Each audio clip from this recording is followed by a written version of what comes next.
The bad part of it is that it's not realized till after you have gained the physical aspects of the art. Okay. Professor, what was the first system that you trained in? The first and only system that I've ever trained in was KaJuKenBo.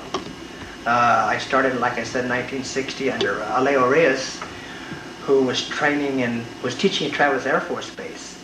He came from Hawaii and was transferred to Travis and was working on the flight line. And because of his martial arts background, several of the people that was working with him wanted to try what was taught by him. So they were learning in the gymnasium at Travis Air Force Base. That's where I encountered the first time. What is your lineage in the KaJuKenBo system? My lineage is second generation, because Leo Reyes was actually not my first instructor, but Leo Reyes was my first instructor, and my second instructor was Tony Ramos, who is also a first generation. And I was not really familiarized with the martial arts of KaJuKenBo until I got deeper into the art and realized that both teachers were wearing black uniforms. How was the training back then? Oh, very rugged, very rigid, very hard. If you couldn't take it, then it was no real loss, because it was meant for people that could survive. It was a survival type of training that we used to train by. Mainly all adults. We didn't take any children, nor did we take any women, because KaJuKenBo was mainly for the art of self-defense, defending yourself against an assailant, and mainly it's for some type of a military type of training also. How long after you began training for KaJuKenBo did you receive your black belt? I received my black belt in June 12th of '66. I started with Tony Ramos in 1963.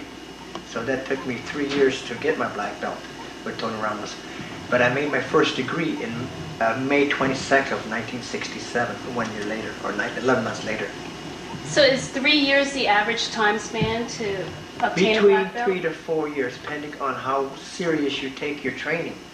Now, you can focus it into 2 years if you have steady working out and comprehension of the art itself. After you received your black belt, what did you do then? Not much of anything else except to continue my teaching on a personal basis, taking over a school because of my rank, because before this I was just an assistant to my teacher, and I assisted him in Vallejo here while he had the school in Fairfield until I made my 4th degree. Were there many KaJuKenBo schools at that time? Oh, there was only maybe less than a half a dozen schools in Northern California. To name the top 4 was Tony Ramos, Leo Reyes, Charles Gaylord, and Joe Habuna. They were the actual first generation that came from Hawaii via Adriano de Emperado and started KaJuKenBo blossoming.